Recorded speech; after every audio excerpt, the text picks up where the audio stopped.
Everybody, this is the accounting professor, Bennett Tchaikovsky. It's great to have you here today, and we're going to deal with some intermediate accounting. And we're going to deal with some bond modifications where there's no gain to a debtor.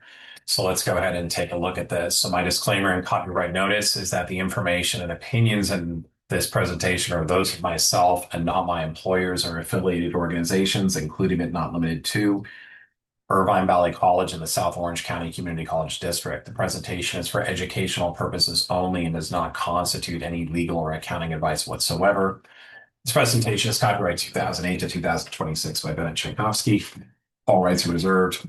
Any distribution is strictly prohibited. Throughout the presentation, I will make reference to publicly available information that is the copyright of other parties. I do not claim any right to those third parties. Okay, so we're kind of dealing now with some bond term modifications with regards to gains, and this is really akin to what we call troubled debt restructuring. And so when a borrower is experiencing financial difficulty, a creditor bank may agree to modify the terms of the debt. Modifications may include reduction of the principal amount, reduction of the interest rate, extension of the maturity date, reduction of the accrued interest. And the one thing that you want to kind of be aware of is that there are tax consequences for all these types of transactions. And I think a large surprise for many people that were getting like they were walking away from their mortgages. And this, I know it sounds kind of crazy, but it was happening in the 1990s, not 1890s, but in the 1990s. You had people walking away from mortgages in California because the value of the home was less than the actual mortgage on the property. So you have people doing walkaways. Don't see that as much anymore, but it did happen, believe it or not. And so what the borrowers did not realize is that if you walk away from something and there's forgiveness of debt, meaning that the bank's going to send you a 1099 form. So that's something that to be very well aware of when we're dealing with this are those tax consequences. And so when we're looking at gain on a debt restructuring, and this is really kind of like the debtor is pretty much going to be like the creditor may come out ahead, but it's usually they're not going to. And this is kind of very similar to what we do when we're looking at in terms of impairment. When we're looking at in terms of impairment, we're looking at basically some computations essentially for asset impairment, like on future undiscounted cash flows, and we're comparing that basically to the carrying value of that equipment. So we're going to kind of do a similar question. I think the best way for us to kind of go through and to look at this is to actually like look at an actual question. So this is a question that I put together for us today. And let's go ahead and take a look at this. I'm just going to move this down just for a little bit so I can perhaps refer to it, but I'm going to try not to. Okay. So when we're up here dealing with this kind of a question, the first thing we're going to go through and do is we're essentially going to look at, okay, there's this debt modification. So 5 million was owed.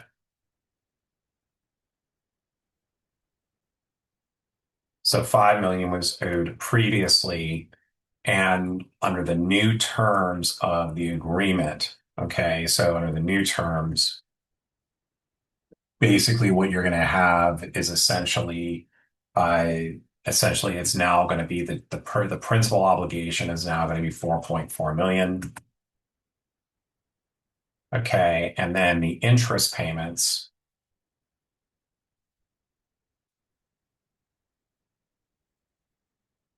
This is going to essentially be 8%. So we're going through and there's going to be 3 interest payments, and this is going to be on 12/31/21, 12/31/22, 12/31/23, and then 1/1/24. And when we look at this, we are wanting to look at this on an undiscounted basis.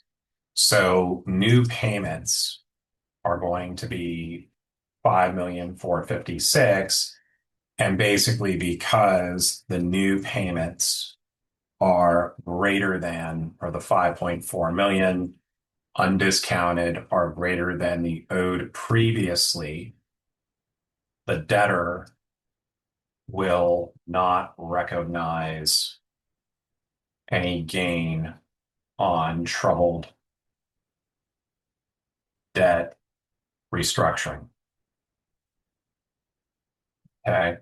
So because when we do this first test, and this is really important if you're going to have a gain under troubled debt restructuring, this is just simply not going to be the case for this purpose right over here. So the first one is basically, will the gain be recorded be equal to the loss, equal under the troubled debt restructuring? Now, generally, these always are going to go through and be different. But when we're going through and kind of looking at this from, let's go ahead and take a look at this from the creditor side first. So not the debtor, but let's kind of look at the position that the creditor is in, right? So the creditor was owed $5 million. Okay, so this creditor's owed $5 million bucks. And when we look at this, essentially now for the creditor is kind of getting, well, the creditor is not getting $5 million. We may think he is, but they're really not, right? So the first one is going to be the new principal, which is going to be 4 million. But as we know, when we do this computation, a dollar today is not the same as a dollar tomorrow. So we will have to go through and present value this for the creditor. So we're going to go to the present value of a dollar. Now, when we do these present value computations, even though the rate on the note is now 8% or 4.4 million times 8%, we're going to use the old interest rate of 10%. Or basically, this is going to be 3 periods, or 21, 22, 23 at 10%. Okay. So 3 periods at 10%. If we kind of looked at this is being repaid pretty much on the same date as the last interest payment. We're doing this as of 12/31/20. So this is, basically 3 years out. So when we go over here to the present value of a dollar table, we do 3 periods at the old interest rate, and we're going to get 0.75131. I'm going to bring this back over here. And so the value of this is going to be roughly about 3,305,000. However, that is not the only thing that has value here. The other part that actually has value here is essentially going to be are basically the interest payments. And these, if I do one of those payments of 352,000, and if I use my annuity table or present value of an ordinary annuity of a dollar, 3 periods at 10%, what this is going to give me in terms of that present value factor is going to be 3 periods at 10%. This is going to be 2.48685. Okay, and then this is going to go right back over here.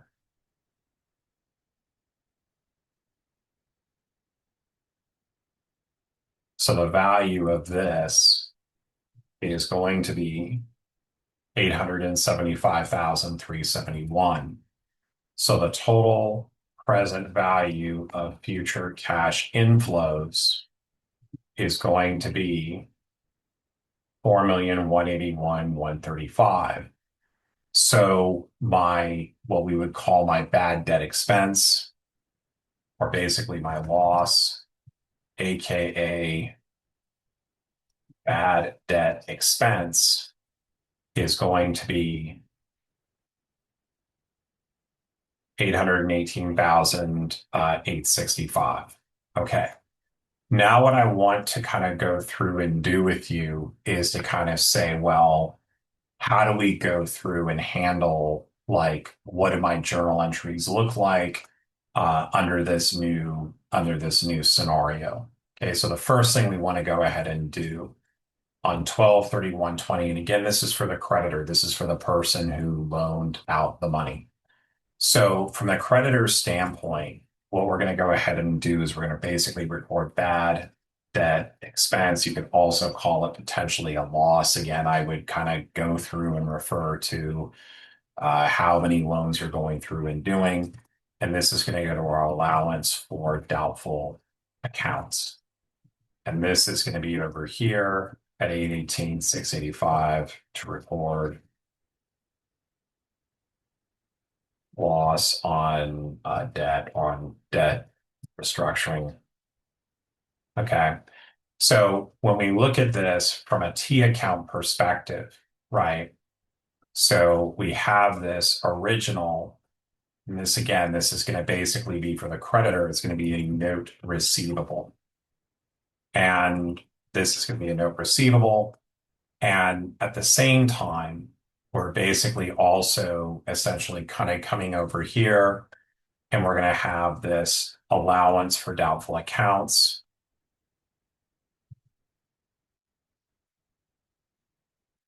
My allowance for doubtful accounts is going to be 818,685. And this is what is known as a contra asset account, right? So if I'm the debtor, that's going to have for the creditor, my balance sheet as of 12/31/20.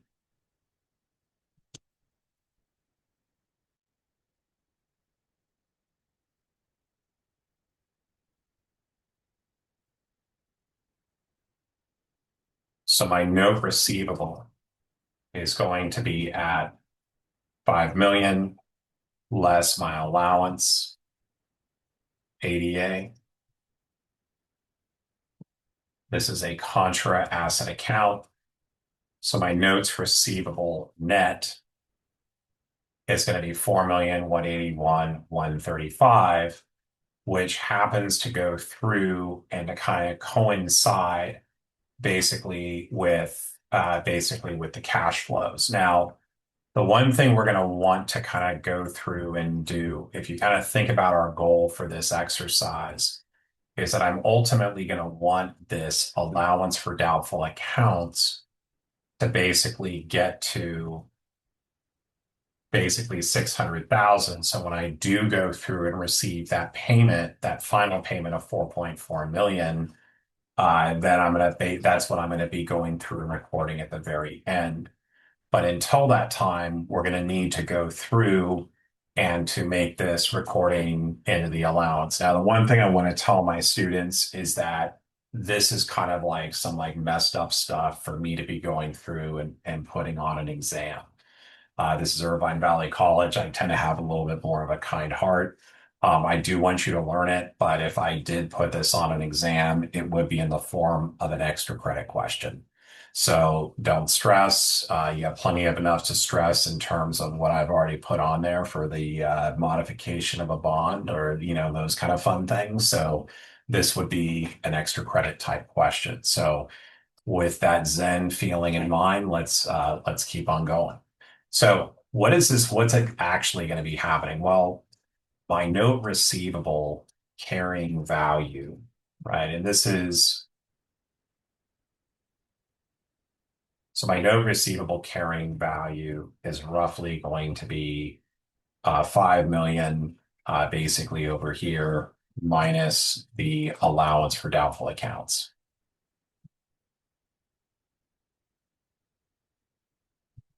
Okay. So this is basically like this is going to be my note receivable. So essentially what I'm going to be going through and doing is what am I going to be receiving essentially from my debtor? Okay, so the cash received for interest is basically going to roughly be approximately, I'm going to be getting 352,000 every single year for 4 years. Okay, so this is going to be the cash that I'm going through and receiving. Now, the amount of my interest revenue, basically, this is essentially going to be the 10%, or I'm going to take the carrying value right over here.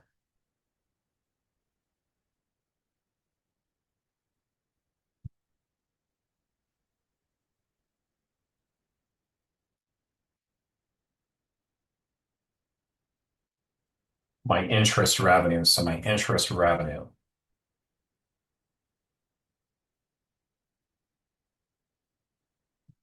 My interest revenue is basically going to be the 4,181,135 times the 10%. Okay. Now over here,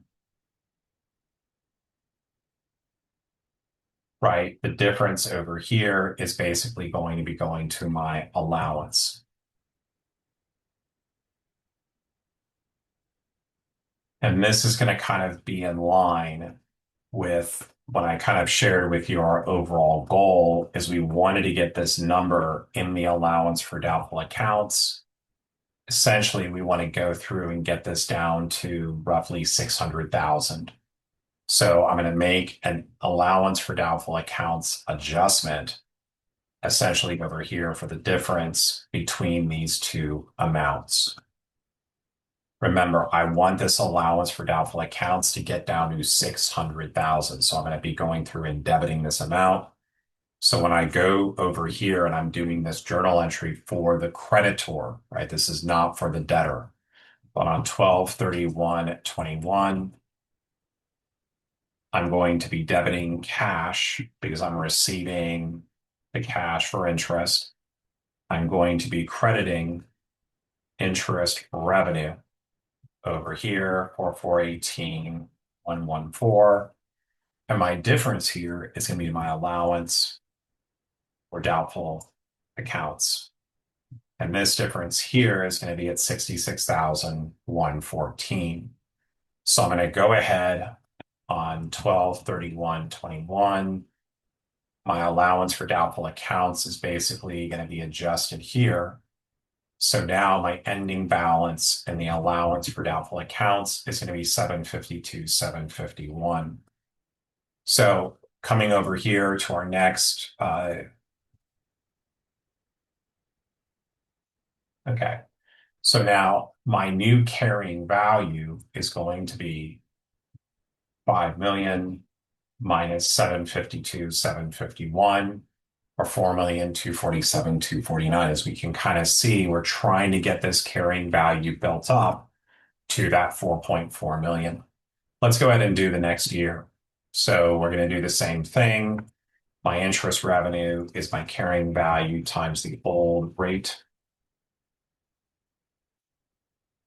So this is going to be over here, 424,725.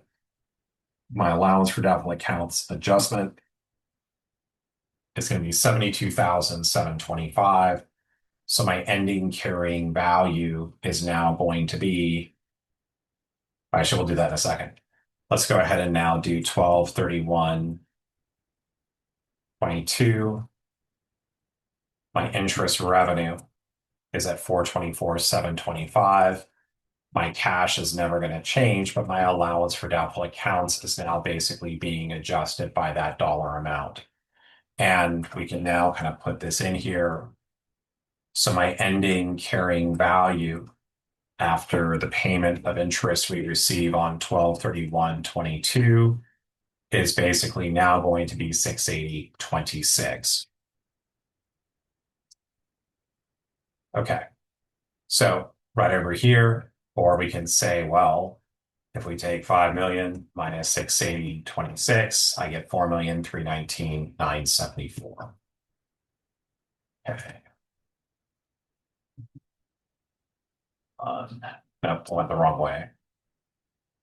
No, I think I went the right way. Hold on. This is going to be, yeah, it's going to go higher.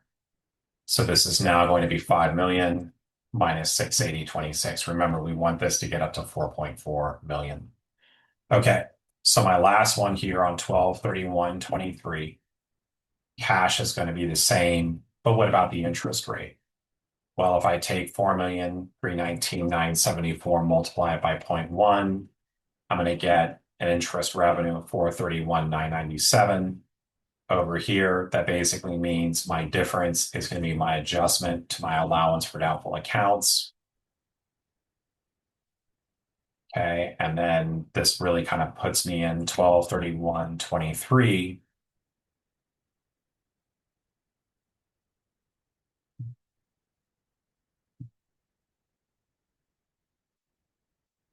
This is getting me down to 600,029. And what I'll just go ahead and do is I'm just going to take this and add in 29 to make this an even 600,000. So basically, I'm just adding in to get this down to 600. So let's just go ahead and say that our ending carrying value right over here is going to be 4.4 million. Now, with this over here, once this loan is essentially now being repaid, what exactly happens on 1/1/24? Okay, so right over here. So on 1/1/24, we are receiving cash of 4.4 million. And at this point in time, my note receivable, right, because I accepted the modification, I need to credit this amount. And over here, this gets us down to 5 million. And what's going to balance us apart is my allowance for doubtful accounts right over here at 600,000.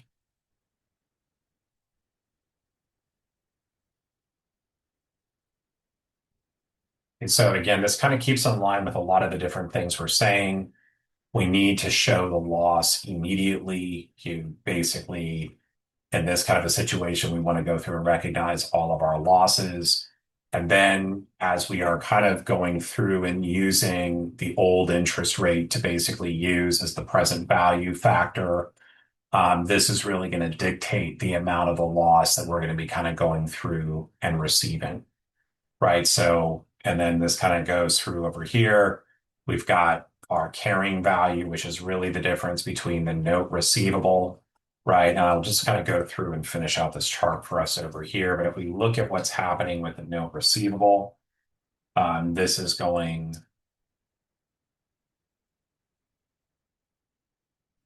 And remember, I added in that little amount, so you're seeing a little bit of the difference between this number here and this number. And this is basically because I took this and I added in 29.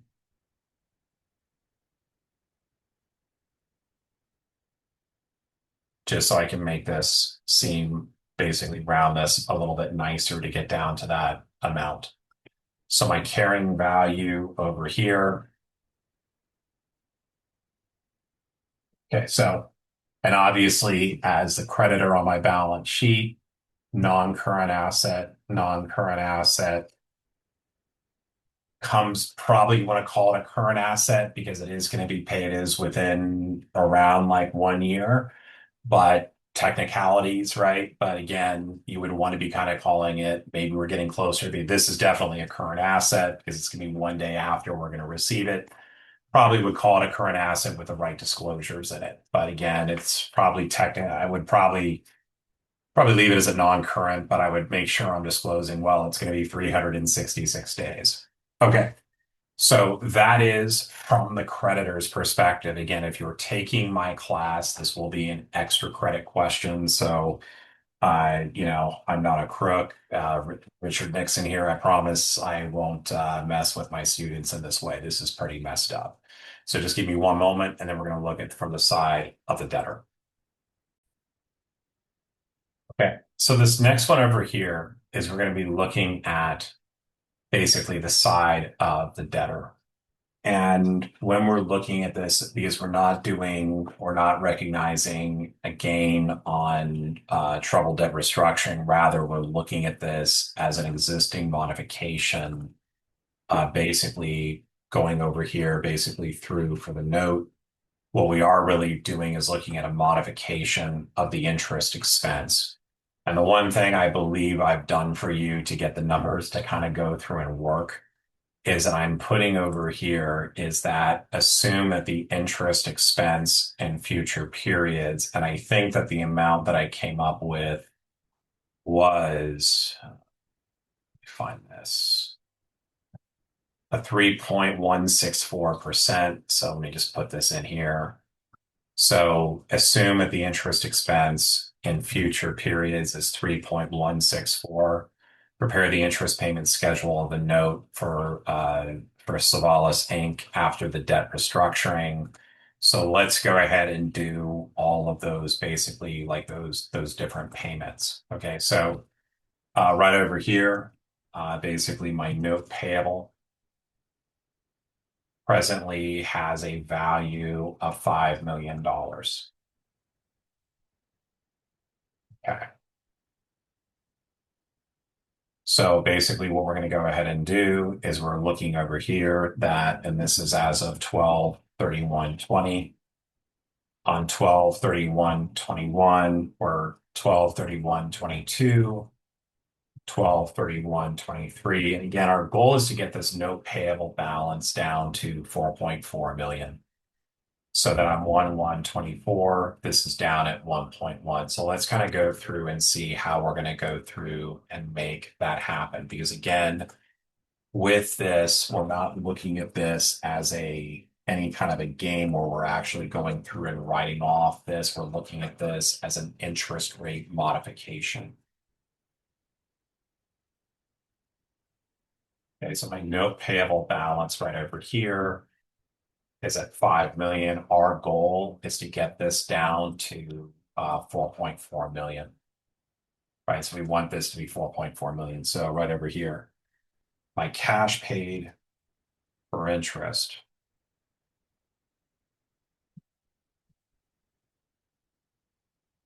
This is going to be 352,000 basically every single year. Okay. Now, the key thing here is really is going to be what is going to be my interest expense? Well, my interest expense, and we said that the interest expense, which is really what we're going over here, this is not going to be something I'm expecting you to compute. But we're going to go ahead and use 3.164%.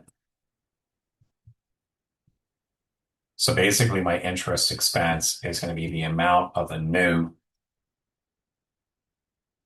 times this rate right here.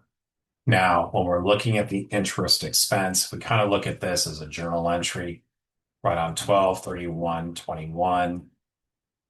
Right, we've got cash being paid out for interest of 352,000. In fact, 12/31/22, 12/31/23, right? This amount is not going to be going through and changing. But over here, we've got our interest expense at 158,200. Now, obviously, this is not balancing. So what are we going to go through and do? We're going to go ahead and reduce our notes payable.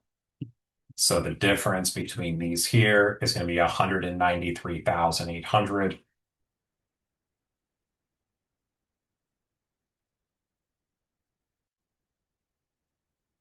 Okay, so right over here on 12/31/21, we're using 193,800. So my new carrying value of my notes payable is going to be 4,806,200. And again, we want this to go down ultimately to 4.4 million. So my new carrying value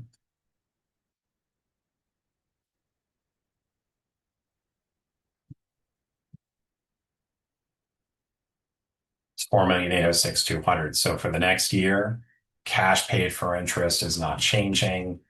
But over here, my new amount of interest expense is now going to be 152.68. So over here, 152.68. The difference between these two over here is going to be 199,932. Again, this is going to be reducing my notes payable. So over here on 12/31/22, I've got this amount here. And so now my new balance is going to be 4,606,268. Okay. So now over here for my very final year, I'm going to take that carrying value and multiply it by that interest rate. My note payable reduction will be 206,258.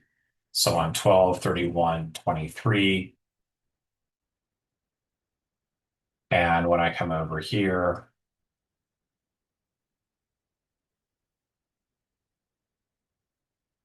I'm getting pretty close. I'm going to make this a little bit juicier. Let's go ahead and add in another 10. Okay, so I'm going to put over here just like I did on the other one.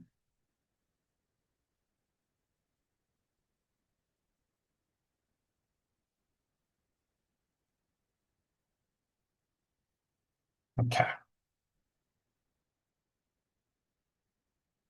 Okay, so right over here, my interest expense, and then I've got my reduction, my principal, or my reduction of my notes payables right over here. Now, when it comes to us paying out the cash for the note payable, I'm going to have notes payable here at 4.4 million when I'm going to do the payoff. And I'm going to be crediting cash for that same amount, and that is going to be on 1/1/24. So,